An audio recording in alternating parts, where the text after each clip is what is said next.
Bada, bada boom, sold. Huh? Just sold my car on Carvana. Dropping it off and getting paid today. Already? What, you still haven't sold yours? You told me about it months ago. Is the offer good? Oh, the offer's great. Don't have another car yet? I could trade it in for this car I love. Come on, what are we waiting for?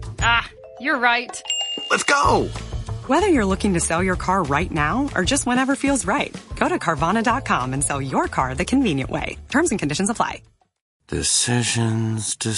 Wait a minute. Are you still looking for cars on Carvana? Yeah, decisions. When I used Carvana, I found the exact car I was looking for in minutes. Bought it on the spot. Electric or full diesel? Decisions. Come on, you've been at it for weeks. Just buy it already. You're right. Crossover it is. Decisions decided. Whether you know exactly what you want or like to take your time, buy your car the convenient way with Carvana. Christopher Media. Let's make some noise.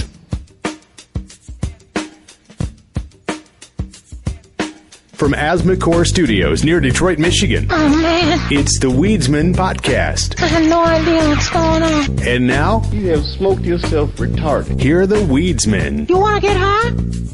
Welcome to the Weedsman Podcast. I'm Chris. I'm Aaron. Welcome back. We got our bottles of baby oil ready to go. Yeah. Ready for our freak off. Oh, ready to pull it? We're gonna do a freak off episode. Oh, I know where this is going. Is this about Puffy? Yeah. So you've been up to date That's on it. By the way, I'm old kids. I call him Puffy. Yeah. Yep. Oh. He's Diddy now to like the youngsters, right? Right. People under 30. He's Diddy. I didn't pick one. It was Puff Daddy, right? And then we shortened. Yeah, then it was Puff. No, didn't. He didn't. I don't know that he went by Puffy. Wait, wasn't it Sean Puffy Combs? Sean Puffy Combs. Then it was Puff Daddy. Well, I think when he was a producer, all his credits were Sean Puffy Combs. Yeah. And then when he went full on rapper. Yeah. So he's arrested. He's charged. I mean, we'll see if he's found with what. I read that he got arrested, but I didn't read what they were still coming up with the charges. Like I read about it early this morning. Yeah. Is it in here? Or is this the older? Let's see. Expected in court. Appear before a federal judge in New York on Tuesday. That's today, the day we're recording this. After his indictment on undisclosed criminal charges. Must have good lawyers. Music mogul. They're keeping them undisclosed. Roughly 6 months after federal authorities conducting a sex trafficking investigation. Over the past year, Combs has been sued by people who say he subjected them to physical or sexual abuse. This is all just background that we don't know, but we know that these accusations have been made. He has denied many of those allegations, and his lawyer called the new indictment an unjust prosecution. All right, so you know the detail I'm going to hone in on right away, right? What's that? The 1,000 containers of lube? Yeah. That's what the baby oil is for the freak offs. That's a lot of fucking lube. Get your freak off. And I have questions. Were these little one-off? I mean, it was 1,000 Yeah, it doesn't make sense to have a lot of, well, I guess maybe a lot of big bottles, but I picture it more as a bowl of little like sample size. Yeah, that's what I'm thinking. Yeah. Or just my man really needed lube, because if they're full, that's what I'm saying. That's a lot of fucking lube. 1,000, I don't know, maybe a couple parties that you didn't clean up, but 1,000 of large bottles, that's hoarder. That's what I'm saying. That's people were doing with hand sanitizer during the pandemic type of shit. Who's in charge of cleaning up after the freak offs? And whatever they're getting paid, it's not enough. They're just right. The freak offs. This is in. I guess this came from TMZ. They got legal documents. List of indictments does include the freak off event parties. But okay. Freak off parties are elaborate and produced sex performances that Combs arranged, directed, masturbated during, and often electronically recorded. Okay. Do we need, I guess this is a quote, so I'm imagining it's from a legal document. So, but even in legal, do we need electronically? Like, do we think that he was recording all of this with like one of those old pinhole cameras? Yeah, right. He's got a Super 8 out. Yeah, he's recording it onto a wheel that he can play back with a stereoscope the camera later. Used to, with the crank. Right. It's like, I like analog sounds and looks better. I love how they throw it in. Yeah, and he beat off to it. And he beat off. Like, isn't that like kind of implied, perhaps? I don't know. Well, look, if he's arranging, directing, and recording these sessions, like, hats off to him to be able to. I mean, we know he's a man of. I'm going to guess something many was going talents. on to his penis, whether it was, through his own means or somebody else's during all of this. I'm just going to guess his penis was involved. Some or all of these alleged drugs. So there were drugs that were seized there, huh? Other supposed items. Why does it say supposed items? I thought you had the documents. Apparently include 1,000 plus bottles of baby oil and or lubricants. See, this morning I just heard lubricant. Now it's baby oil. Like, still, either way. Maybe this That's is like a lot of friction. Evidence towards this sex trafficking crime that they're charging him with. But why would you seize the baby oil? I mean, evidence, right? Stuff they found. I guess. But what does it lead? I don't know. Baby oil in and of itself it's not a crime, right? Even if it's thousands plus. True. You could just be into baby oil. Some eyebrows may be raised when your oldest child is like 28. He gets ashy. Okay. Then what? Where's the cocoa butter? That's my question. Also, where's the shea butter? Also found firearms, including 3 AR-15s with no serial numbers. Oh, I'm shocked. They found and a drum magazine. They found unmarked guns at a rat mogul's house. Yeah. Hold on. I need to sit down. Wait, already am. Oh, here we go. Did he charged on 3 counts racketeering conspiracy? So that mean like that's just planning to racketeer? Racketeer, yes. Yeah.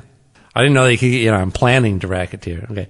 Sex trafficking by... Well, you're planning a murder, right, even if you don't execute it. Yes. Sex trafficking by force, fraud or coercion. Oh, that's all part of it, yeah. Sex trafficking by force, fraud or coercion.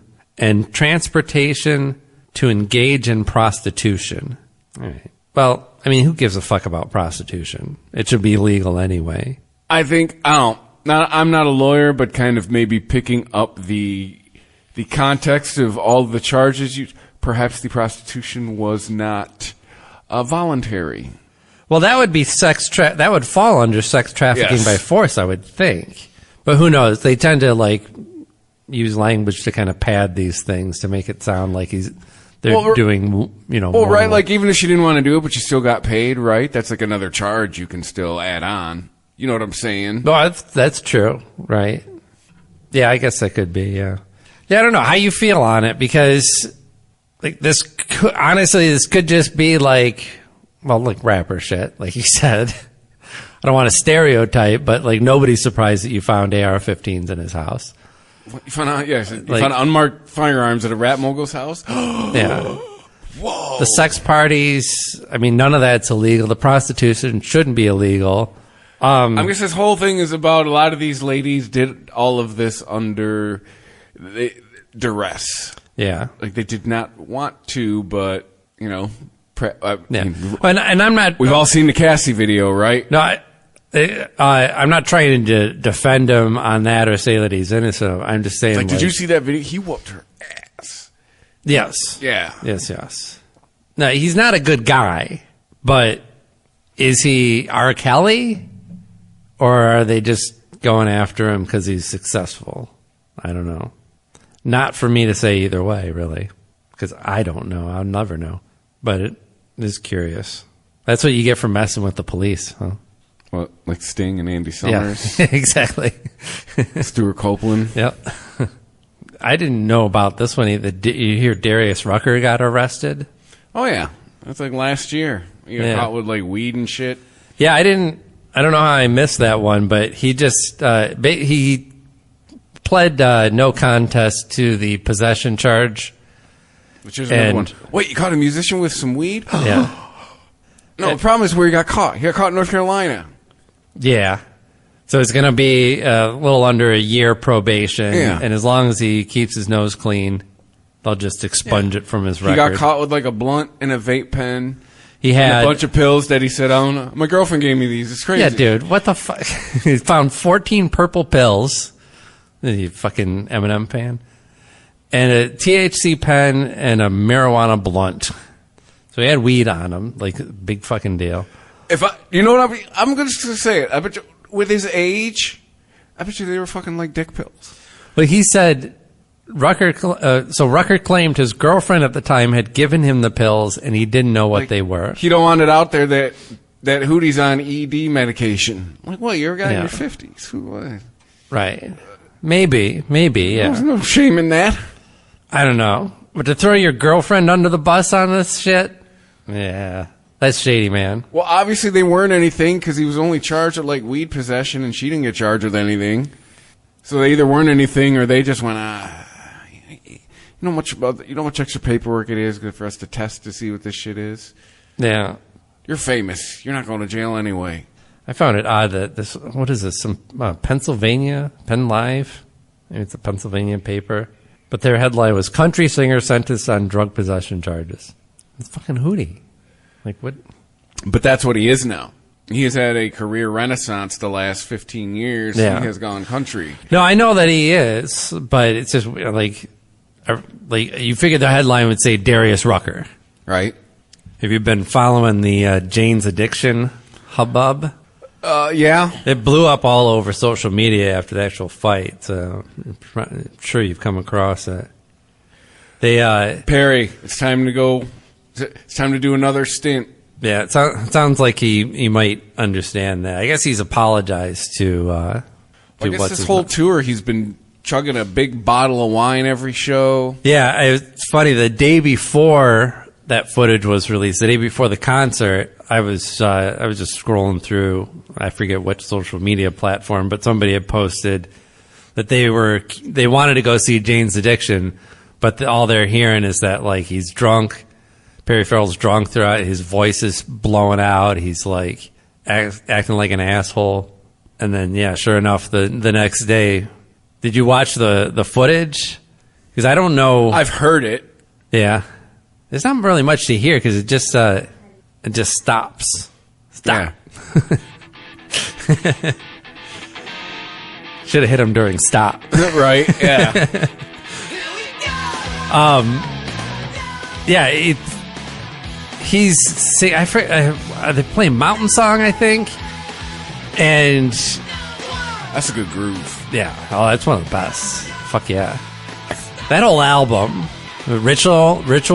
Yeah. They have some good songs all throughout, but like it's like Ritual, De La Habitual is like. No, is that the right album I'm thinking of? Is that the one with Mountain Song on it? Yeah. Can we talk about how Nevermind gets all the credit for shaking up music, and Ritual De La Habitual does not, and they came out at the same time, and they both, I think, were equally as influential. One was obviously above the radar, and I think one was under the radar. Yeah, Jane's Addiction were always like a cult band. I mean, they've since kind of grown into something bigger in their, because that was them at their peak, but even at their like. But this is out in 1990. Yeah. Think about music in 1990. Hello. Yeah, I mean, it just didn't have the reach, right? I mean, like, it didn't. It wasn't something that spilled over into everything else like Nirvana did. Nirvana affected fashion. People wanted to be like Kurt Cobain. This is 1990. Like, the big rock song in summer 1990 was like Unskinny Bop. Yeah. Right? This sounds nothing like that shit at all. I think they were a little bit ahead of their time. Like, maybe and it's such original music when you really, I mean, it's kind of been absorbed into like it's 90s rock. It doesn't sound, doesn't like poke out at us. But if you think about like what you're doing is putting it in the time that it was released, there's nothing like it. It's not a grunge album. It's not part of any scene, like maybe a LA scene, but not really. It's not really LA punk. It's not heavy metal. It's not. Yeah. It's not like just traditional rock and roll. It's a mixture of all of those things. Yes. It's got so many elements going on in the music. His personal opinion, maybe if Dave Navarro's a little less of a douchebag, he'd get a little bit more credit in the guitar community. I think so, yeah. Yeah, because he's great. Yeah, he's but fucking great. Personally, just the reputation for the last 30 years is he's like just a big douche. Yeah. Yeah, and like closest contemporaries probably would be the Chili Peppers, who Navarro went on to play with. And that makes sense. But, the Chili Peppers, I don't know, they were doing their own thing, but it was just funk rock, and that album's considered one of their worst. I call it Jane's Red Hot Chili Pepper Addiction. Yeah. That's what it sounded like. Yeah. Like, it was all right, but yeah, it definitely, John Frusciante was missed on that album. Oh, yeah. It's like, yeah, you guys are all from L.A., that's all you got in common. If we're going to, Dave Navarro is he's an excellent guitarist. He's got great solos. He's funky. But Frusciante is, on a whole nother level. What he, compositionally, what he brought to the band was, if there was no Frusciante in the Chili Peppers, you'd have a party band. Yeah. And that's all they would ever be. That was the depth to that band. And that's what Jane's Addiction had, too. They had depth and range before the Chili Peppers. The Chili Peppers more emulating what Jane's Addiction was doing, because Jane Says is way before Under the Bridge. Yes. You listen to the first couple Chili Peppers albums, they're like punk rock with funk influence. That's all it is. No, they really didn't start becoming who they were till John Frusciante joined the band. Yeah. Yeah, I think it was that. I think it was primarily Jane's Addiction that made them say that we gotta stretch our wings a little bit and that's right. Expand. Nothing Shocking came out in This is from 1988. Think about 1988. Girls, Girls, Girls. Yeah, is like the biggest rock song. Yeah. And this is... I was I was still listening to Girls, Girls. That was probably when I saw Motley Crue on tour. I didn't know about them yet. If you ask me, this album was ahead of its time. This album was 4 years ahead of its time. Well, I'm in total agreement with you on that one, too. I just think Ritual is just a perfect... an example of the rare perfect album where, front to back, it just... every track rocks. But yeah, saw some footage of them performing this song, and it's Perry Farrell has a very specific range that he uses very well, very effectively, but it's just rasp now. It's just fucking blown out. Oh, yeah, because he still smokes cigarettes. He was on Adam Carolla's show not that long ago. Yeah. He still drinks a ton. He still smokes a ton of fucking cigarettes. Yeah, he had It's like, brother, you are in your mid-50s. He's got to be older than that. Maybe. I think he's 60. Do you ever watch there was a video compilation of Jane's Addiction music, and there was a short film that they used to break up the videos basically. And if you remember the video for Classic Girl, that was part of it, of him getting married on the beach, and they got the flower lays that they're putting over each other, looking like some hippies. But it's such a weird video. If you watch the whole thing, it's the story of he gets married, and then his and this is fictional. I mean, like he really married that person, but in the short film, his wife dies, overdoses in bed, and he doesn't call the authorities. He just mourns for a while and then like puts flowers around her and then makes love to her one last time before he So it's all fictional. So it's a family film. Yeah, it's all fictional, but yeah, Perry Farrell wrote and directed and starred in for himself a video of him fucking a corpse. Well, all right then. Yeah, I mean, I don't know that I would. It sounds like the tour's off, which you can imagine. But I don't know. There might be some hope for it because I had read just before I came over here. Do I still have this? Yeah, I can't find it. But he had. Okay, so announces hiatus, cancels tour due to mental health difficulties for Perry Farrell. That's a given. Do they do like rewards programs for rehab? Like he's got how many? He's what, like a dozen?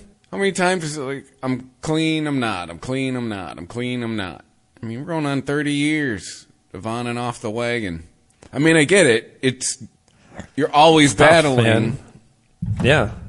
Let's see. The Daily Mail's got a piece on him. They're quoting, let's see, who is this? He's slowly getting shut out, Perry Farrell is. He's slowly getting shut out by friends who have grown increasingly concerned about his, quote, uncontrollable behavior, with some begging him to get help. Perry Farrell, 65. Jeez, yeah. Shocked fans last week when last week? It was like the other day. When he punched guitar... weekend. Oh, I guess it was over the weekend, yeah. He punched guitarist Dave Navarro, 57, on stage, who, by the way, is aging better than Farrell is, but... forcing the band to later announce the cancellation of their entire tour.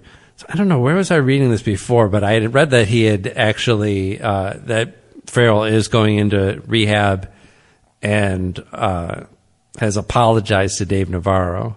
But if you watch the video, it's really unclear what sets him off other than just being drunk and out of control and high or whatever.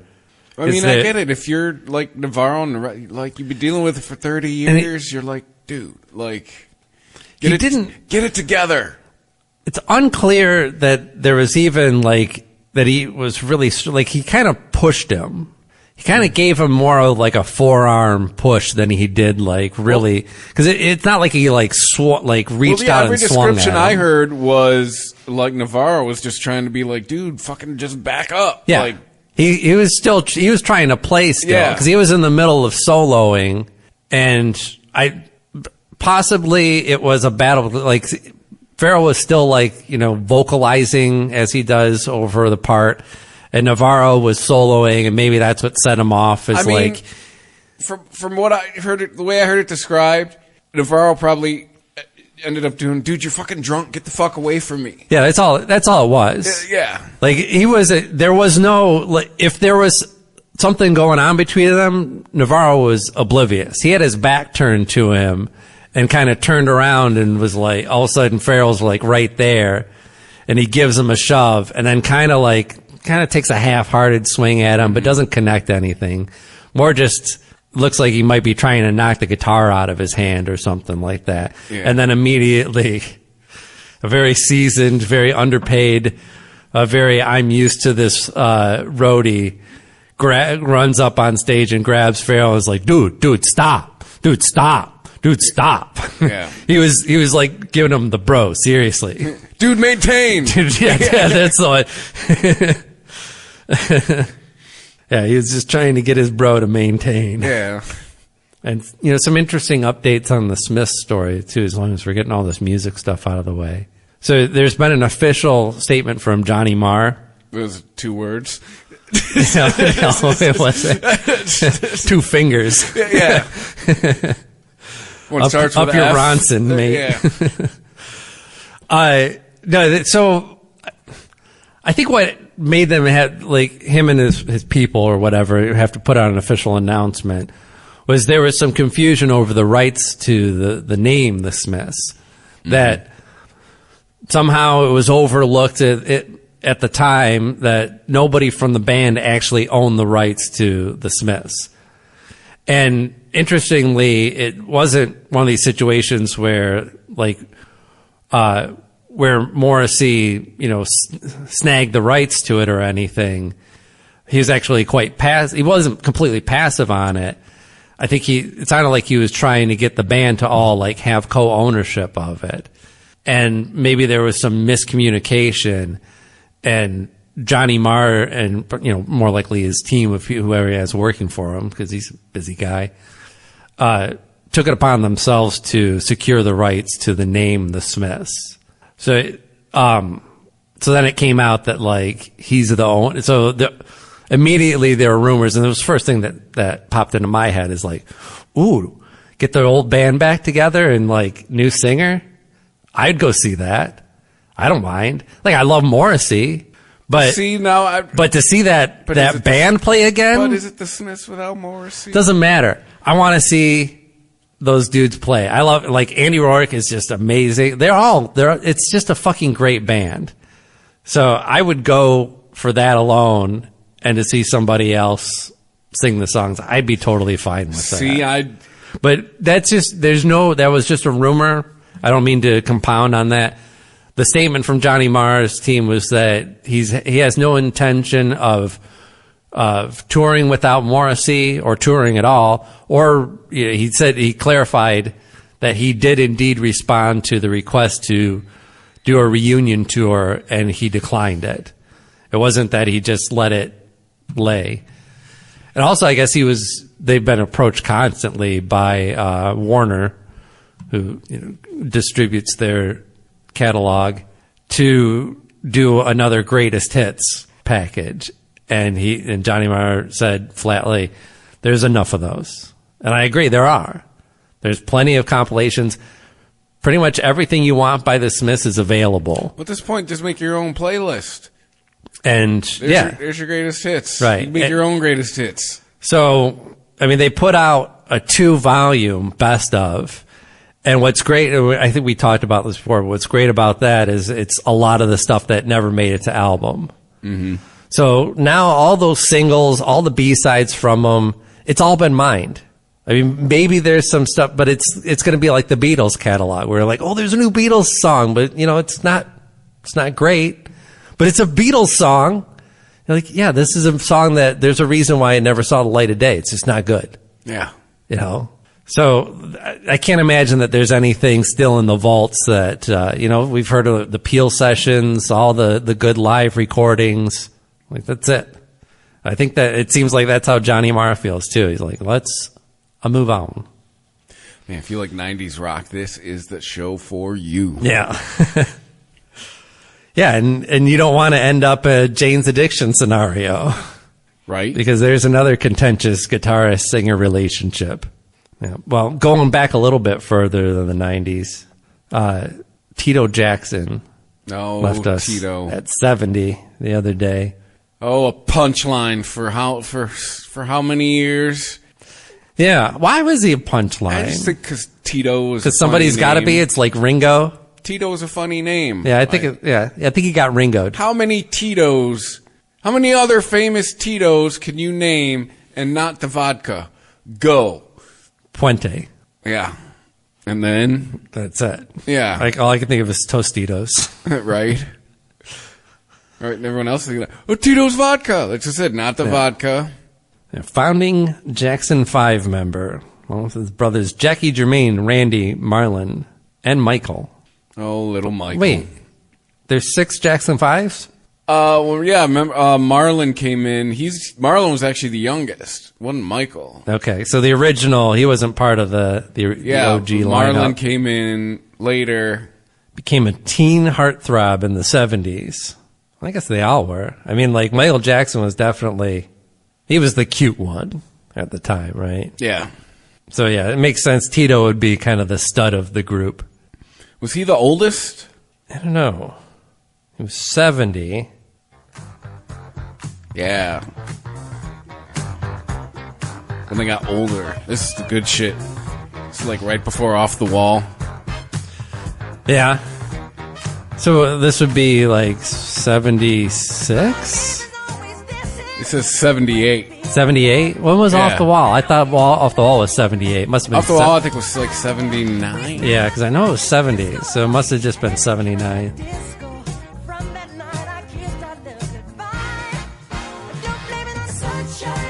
I don't know if I know this one really. I mean, I know this song.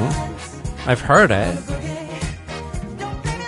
Does somebody else do this too, or is this a Jackson 5 original? This is Jackson 5. Yeah. See, this song too. This song does not get, I think, the love it should get. Ooh, what's that? Thick bass. See, and I always thought that was Tito.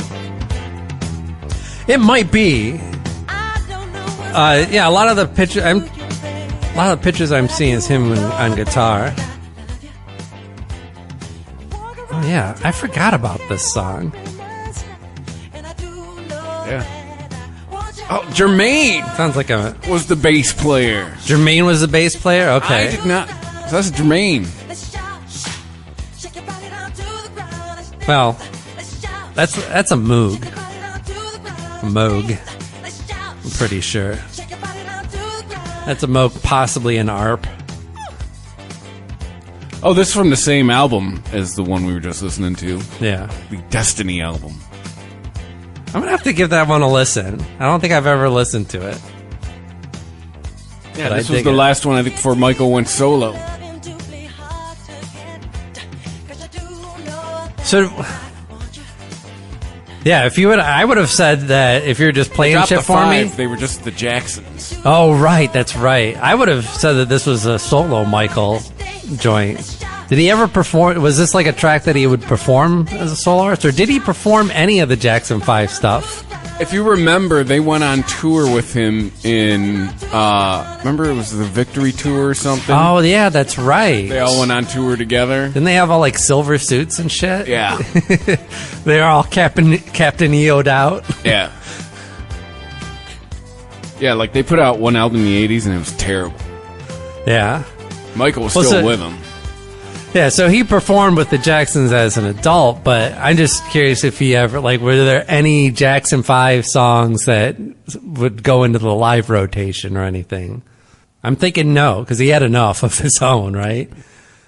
I mean, I'm sure he had to do, like, some of the old shit. Yeah, maybe. Like, I'm sure he had to do, like, this crap. At least maybe, like, a verse or in a hook. You think? Because I felt like he was trying to distance himself from that kid vibe. Dude. Well, should have distanced himself from kids. Yeah, that's Should have a different conversation.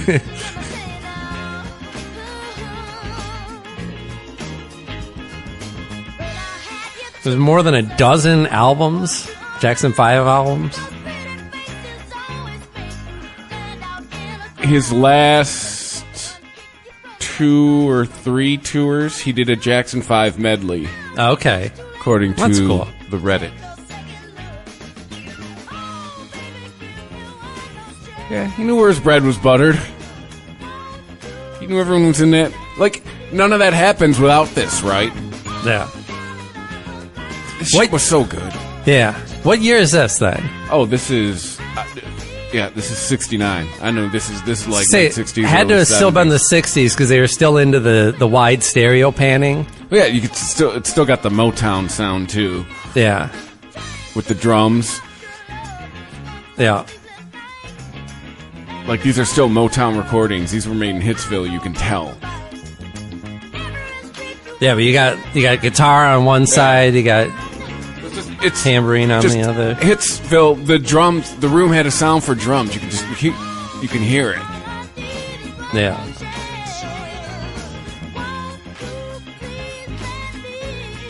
Yeah, it was a room in a very specific, custom built.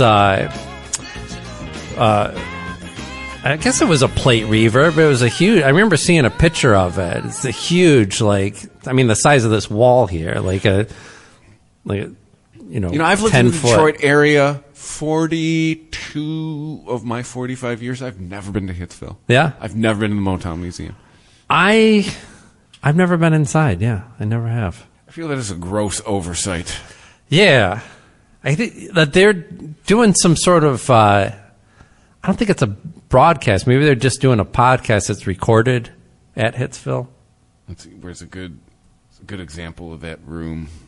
Right here at the beginning. Yes. Yep. Let's see. Yeah, they just fucking...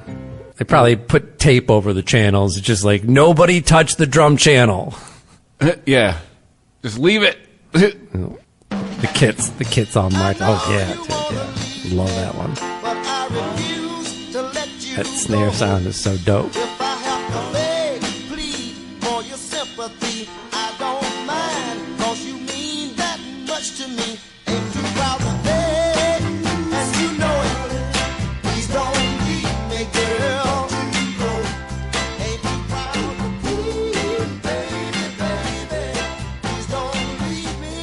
And like the Rolling Stones, nice try. I know people still play it, but their version Of that song? Yeah.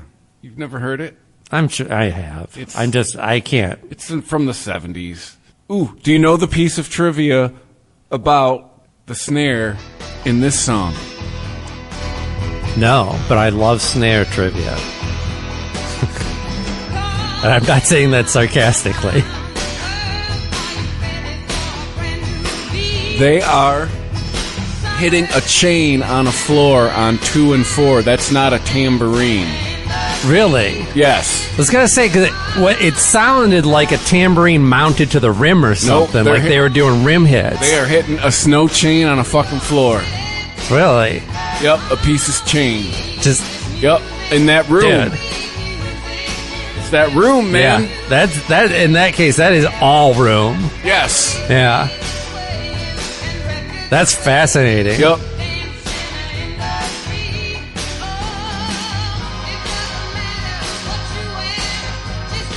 Yeah, man, I just always assume. I mean, when you hear it now with that information, you're like, of course it's not a tambourine. But when you're just listening, you're like, well, that's the thing that makes that kind of sound, so it's a tambourine.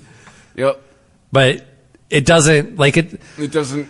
Tambourine has a little bit of decay to it, a slight decay, and the chain like that is just like all attack. Yep. So that sound that you're hearing is just that initial attack, and then the rest of it's all the room reverb. Mm-hmm. That is so cool. Oh, man. Do you see David Bowie is getting a writing credit? He has country hit now. He has a writing credit, huh? Yeah. Here. Oh, fucking. You're probably going to want to vomit.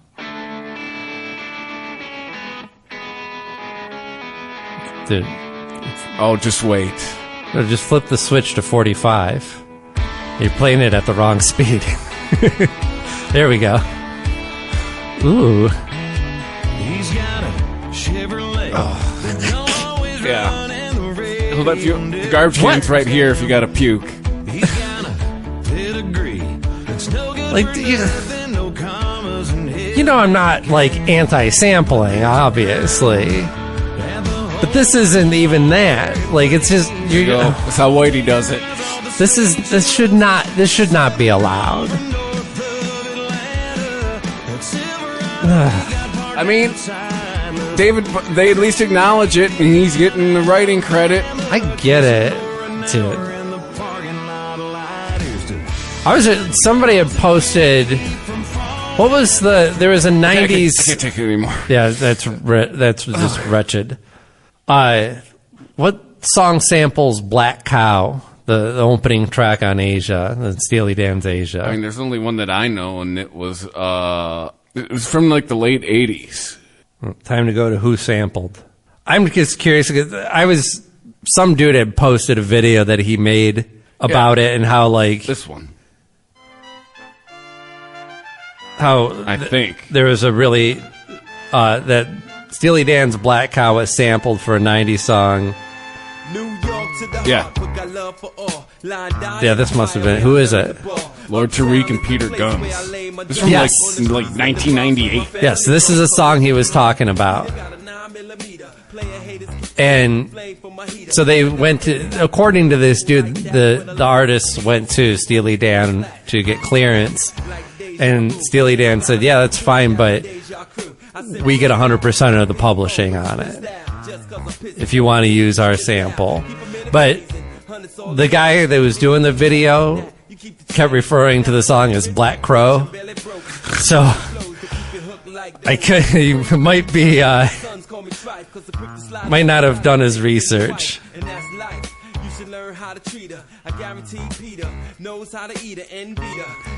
don't know. I've never heard this song, I don't think. Was it like a radio hit? Oh, yeah.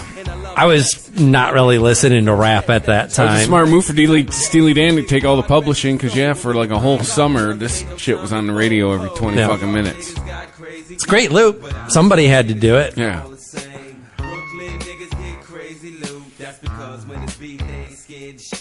All little niggas know how to play. Mac the 600 getting crazy pay. Yeah, they didn't do much with the beat. It's a lot of N-words for this era of rap, huh? Well, yeah, I've heard this song. Okay, Yeah. I've definitely heard it. I don't even think that I didn't become a big Steely Dan fan until later on. Mm-hmm. I was already in my 30s. Like when I really got... Oh, no, that's right. I had the box set when it came out, and that was like 90s. Making big investments on them A-class flawless and hoes callers. I'm comfortable like Carol. 2/4 of my life, walking roads tight and narrow. Deep thoughts which I abide. Right, enough of that. It's a nice track, though. I like it. There's a music app, a new music app that it's called Brain FM. And I heard this advertised on a podcast that you might have heard about this already. But it's here, I'm on their site. Music to improve focus, meditation, and sleep. All right, I'm listening. Brain FM's focus music, and this is not an ad for them. I just thought it was a curious product. And music is made to help. Brain FM's focus music is made to help you work better by blending into the background so you can focus distraction-free, all while stimulating the brain with gentle rhythmic pulses in the music that support sustained attention. And this is, there's a podcast, 20,000 Hertz.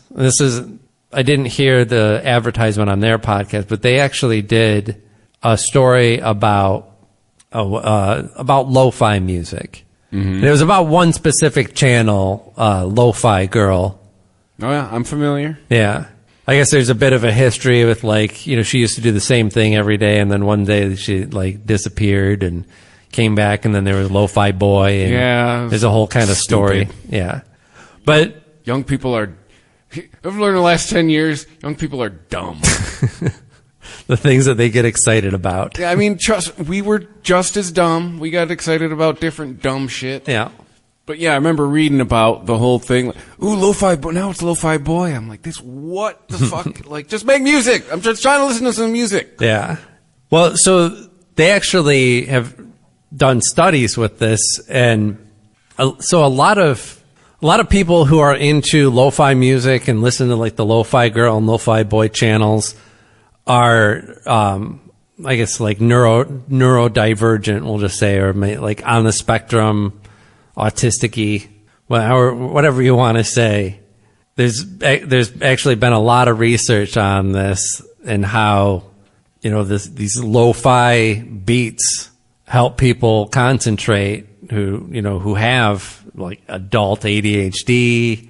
See, for me, it's great for sleeping. And I've been told by several people who don't know each other, I'm high-functioning ADHD. Yeah.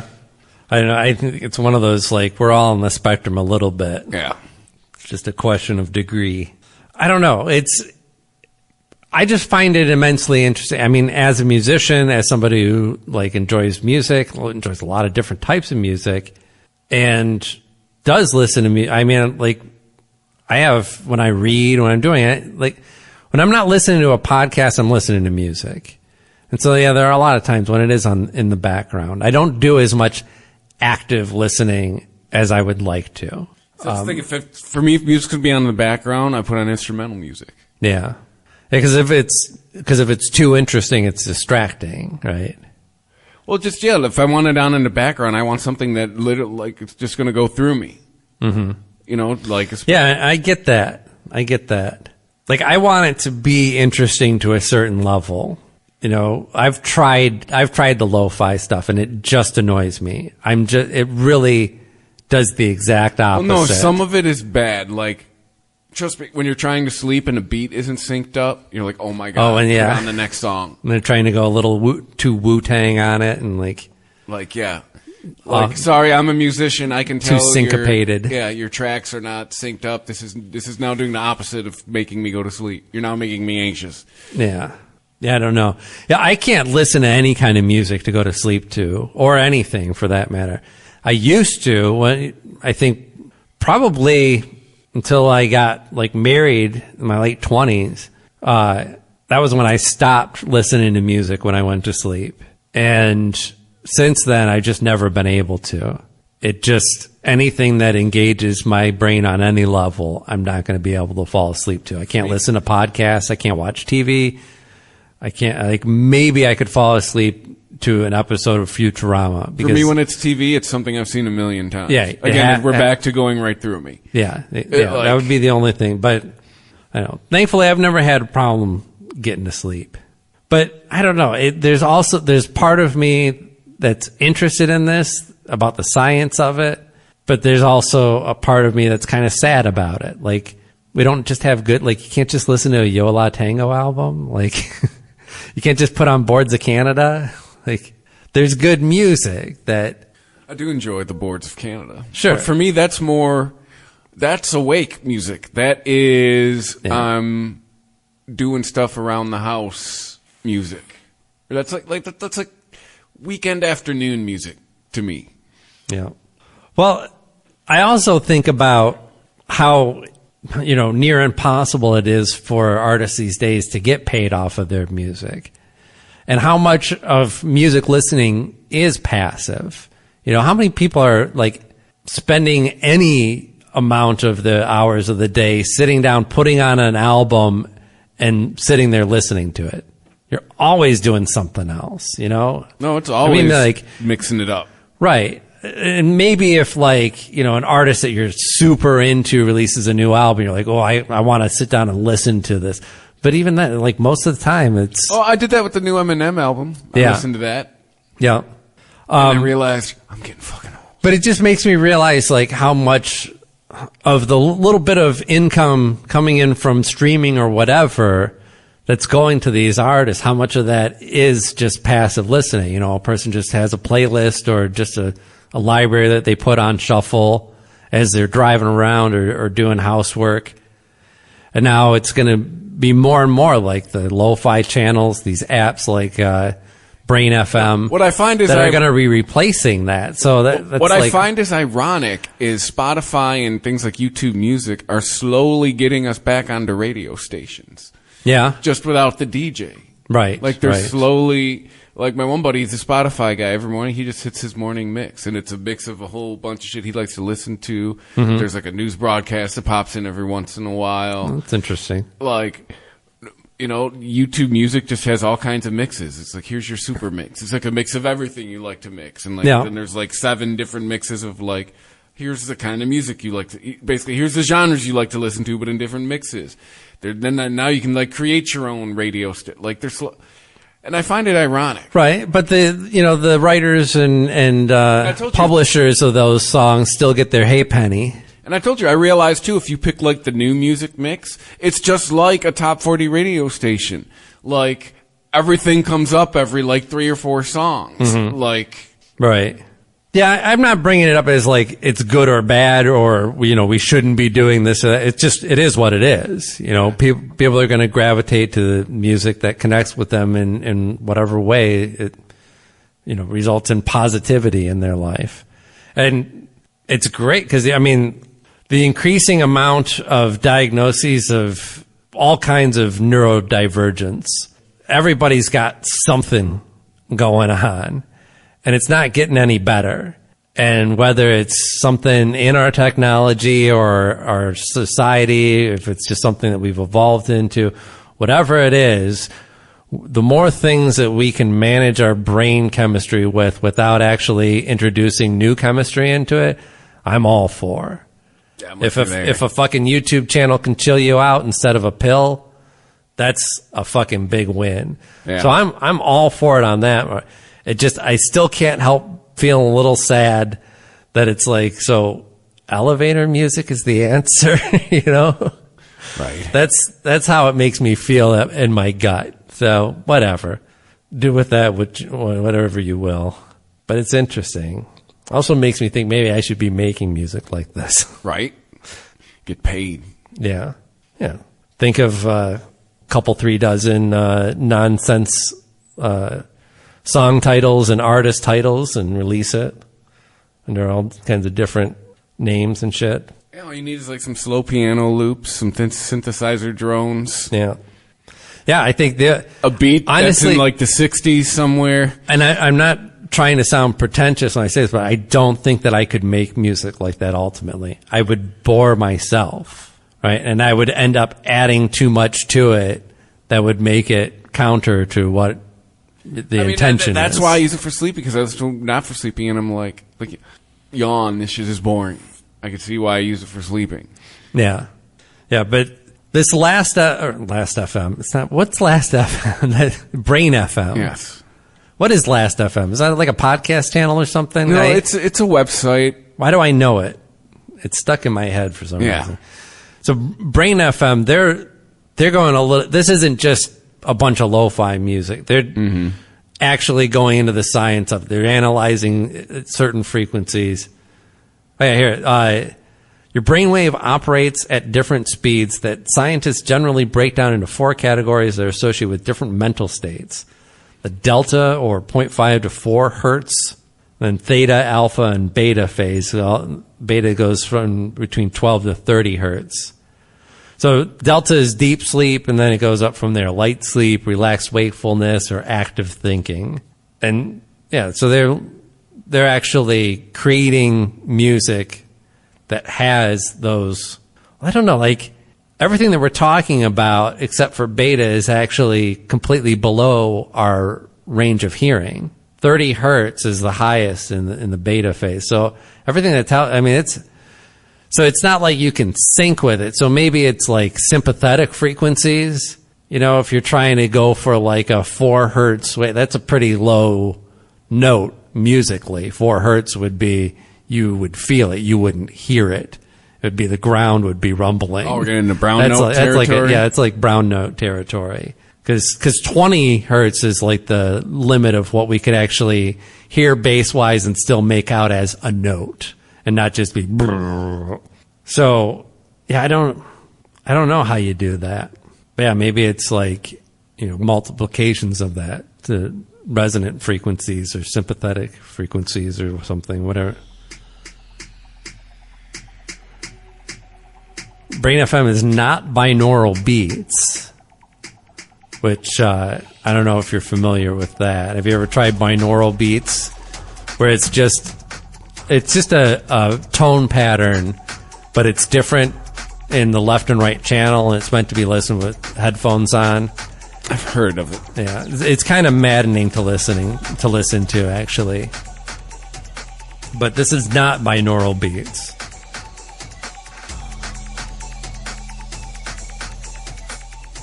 So they took the concept behind binaural beats and applied an updated understanding of neuroscience and auditory processing to create a more effective and powerful solution. You just got some random techno, or is this stuff that... No, random. Okay. The playlist is called Bass Boost. All right. This is Bass Head by Bass Nectar. Oh, yes. Bass Nectar. Very popular bass artist.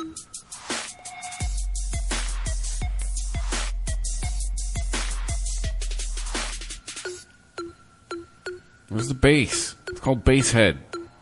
Yeah. Where's that big wobble? Oh. I think it's coming. Oh, here we go. Yeah. This is all part. It's all like, well, it started out as dubstep, right? Yeah. Dubstep was the start of all this bass drop shit. Like, it was actually dubstep that introduced bass drops into all of our movie trailers now. Yeah. So now, like, yeah, every single movie trailer, even if it's for, like, you know, a romantic comedy, at some point will have a bass drop in it for effect. Right.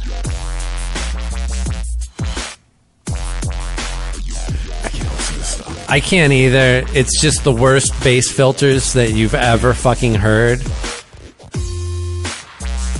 I was all confused. I was making my computer screen darker, not turning it down. Oh. Yeah, I mean, it's bass, trap, whatever the fuck you want to call it. It's all just, I mean, first principle is don't actually make an arrangement. It's just a single loop that they've broken down and built up.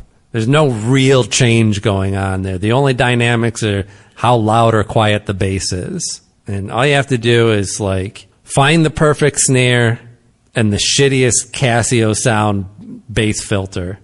But anyway, now I'm just sounding like an old man yelling at bass clouds. Yeah, bass clouds. Ooh, that's going to be the name that I do my lo-fi stuff under. Bass clouds. Look out for bass clouds. There you go. TM. Bass cloud. I like singular, bass cloud. And you can't use TM, it now TM. because we said TM. Yeah. All right, so we can wrap it up for this week. Yeah. I got to go work on some bass cloud material. Yeah, TM. That holds up in court of law, by the way. I'm going to mail this podcast to myself. There you go. Actually, no. If you download it to your phone, right? Does that count? I think so. Yeah. It's time-stamped. Yeah. Ooh, yeah, it'll be in the transcriptions, too. TM. Bass clouds, TM. TM. Yeah. I'm going to go read the transcription for this one now. Yes.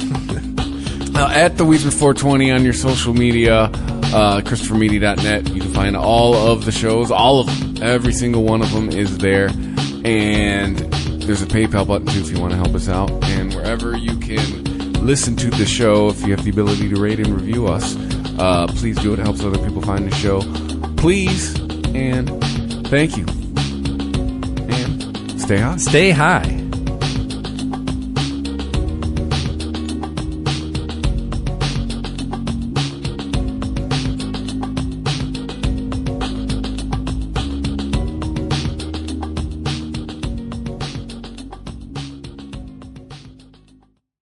Thank you for visiting ChristopherMedia.net.